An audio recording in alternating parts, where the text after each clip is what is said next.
I think this NATO equipment has actually been kind of damaging to Ukraine. I feel like there's a lot of pressure to use this equipment. There's so much NATO. I heard, even Australia sent tanks and that they're there. And so it's like, well, we got to use them. And then that's why we saw the most horrific summer offensive imaginable in Yeah, 2023, right? I mean, it's right, just like they just felt like they had to use all this stuff. And it's just like, this right, isn't the war we're fighting. It's not World War II.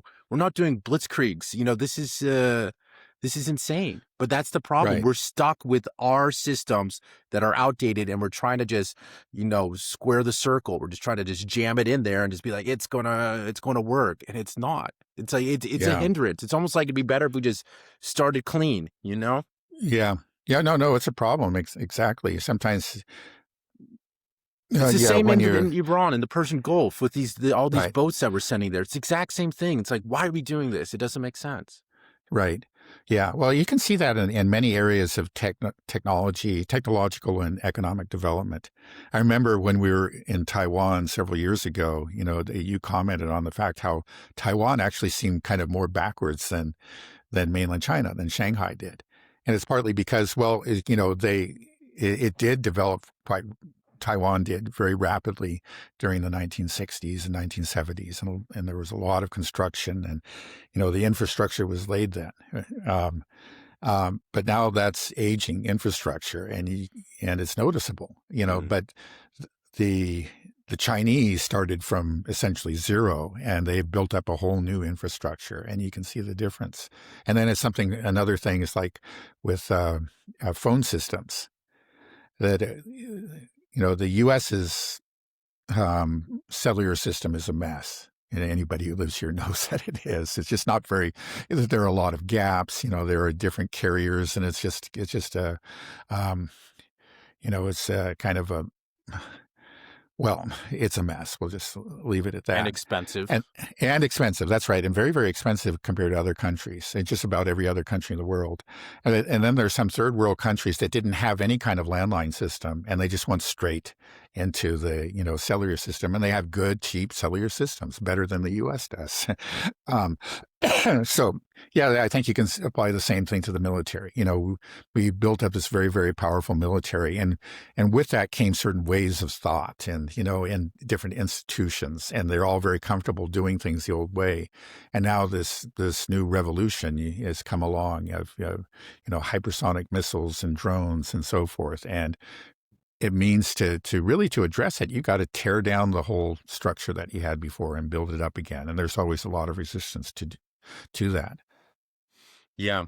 Yeah. It's when we talk about these conflicts like in Ukraine, something that I've noticed, and the United States, even what we've seen, the exchange between Iran and Israel and the United States, is that do we really have ballistic missiles? I know we have some, but I just haven't seen them used. Where we see that Iran using them to great effect. We've seen even in with Russians, they have the Rushnik that we've seen used a few times, but it doesn't seem like the U.S. we surely we have that technology, right? I mean, a ballistic missile, the basic ones aren't that. It's just a trajectory, right? I mean, that's what makes Right. it a ballistic missile. So Right.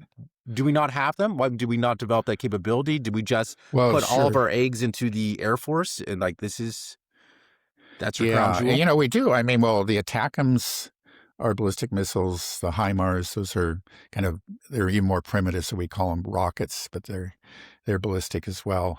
But we don't really have very advanced ballistic missiles. Anything that's like I think that's comparable to the Iskander-M, for example, that the Russians have. Did the Houthis have more advanced ballistic missiles than the United States? It's kind of hard to say that, but maybe they do. Maybe they do. We seem to be when we talk about our offensive capabilities, short of nuclear, conventional offensive capabilities, it's generally Tomahawks, right? That's what was used actually in Operation Midnight Hammer, and we're talking about supplying it to Ukraine.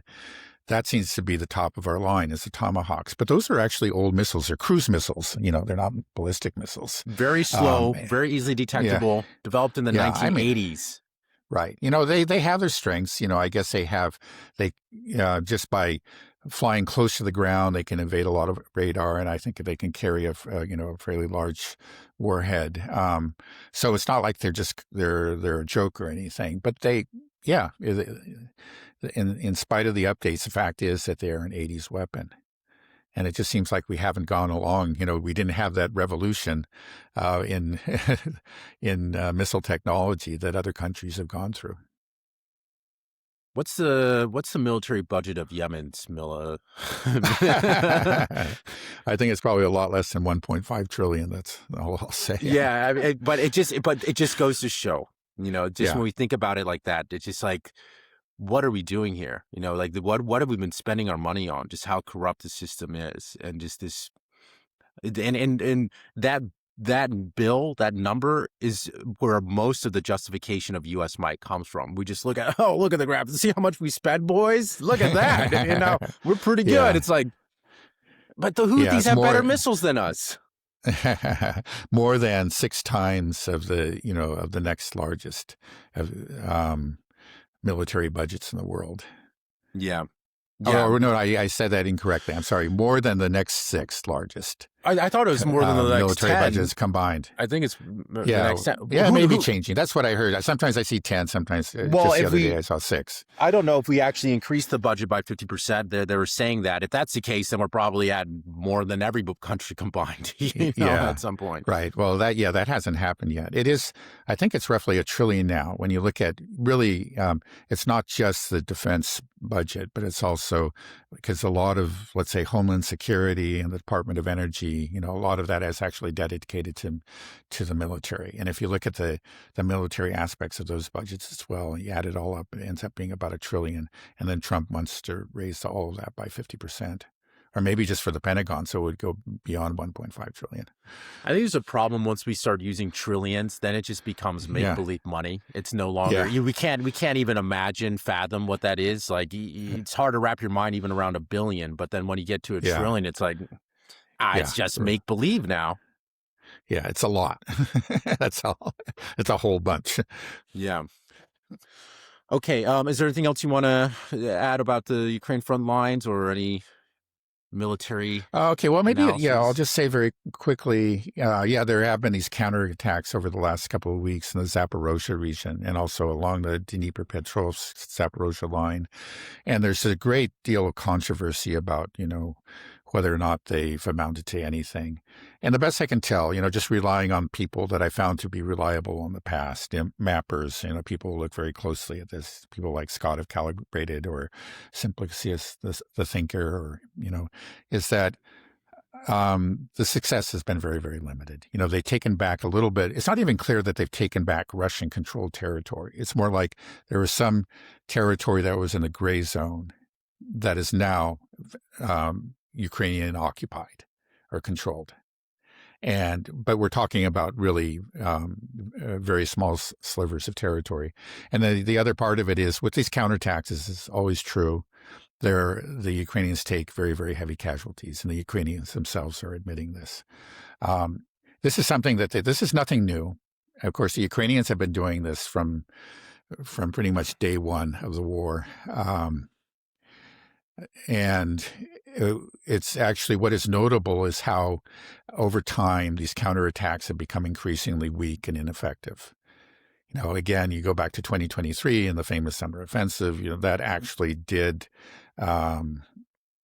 take some territory. They never actually got through even the first of the Solovekan lines, but they actually did manage to take some territory, more than a piddling amount, it's a significant amount. But of course, eventually the Russians took it all back. And then there was the Kursk offensive. But as time goes on, it's just like they keep on doing this, every couple of months there will be counterattacks. But what they're able to achieve each time seems to be less than what happened before. And it shows I think it just reveals the growing weakness of the Ukrainian army. You want to do a collapse prediction or no? No. But I'll say that there was It's the Institute for the Study of War actually predicted a major Russian offensive in the Donetsk and Zaporizhia regions starting as early as April, is what they said. I've heard that as I well. don't know what to make of that, but because, I hear these every year. Um, I think Mark and Sloboda said something about that as well, which Yeah, usually he's it pretty may be good. true.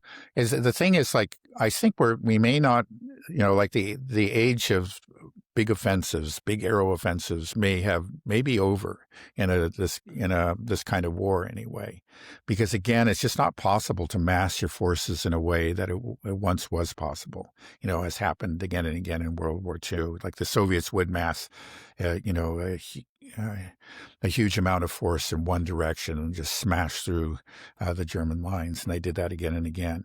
Well, you just can't do that now. You mass the forces, and then the drones come in, and there's carnage.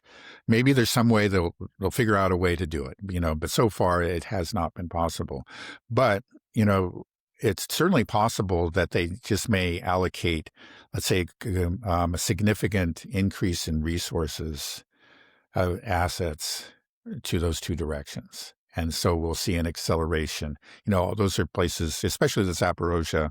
Things have slowed down somewhat since the counterattacks, but it must be pointed out that even if the Ukrainians actually took a little bit of territory, at the same time the Russians continued to move forward in other parts of that same front, in Zaporozhye, they still have managed to move forward, and they've seized more territory. So they, even with these counterattacks, they've failed to really slow down, or maybe they slowed down the Russian advance, but they only managed to slow it down. The advance continues, but perhaps beginning in April, or sometime later, there will be a real acceleration. Maybe the Russians will go for a big push, and not by massing forces, but just by feeding in more personnel and equipment, and just putting even greater pressure on those particular parts of the front.